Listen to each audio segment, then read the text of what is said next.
Inspector Ramesh, inspector Venkatraja Goud, ఇంకా staff.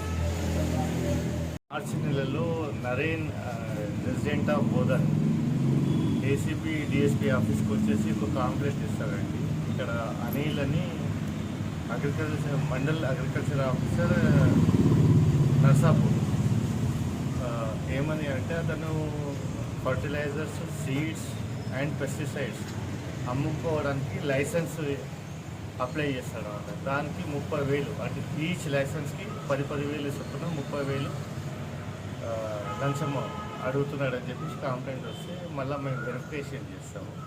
Verification చేసిన తర్వాత ఈరోజు అతను 30,000 తీసుకున్నప్పుడు మేము వచ్చి పట్టుకున్నాం. ఏసీబీ కేసులలో రిలీజ్ అవుతుందా 90%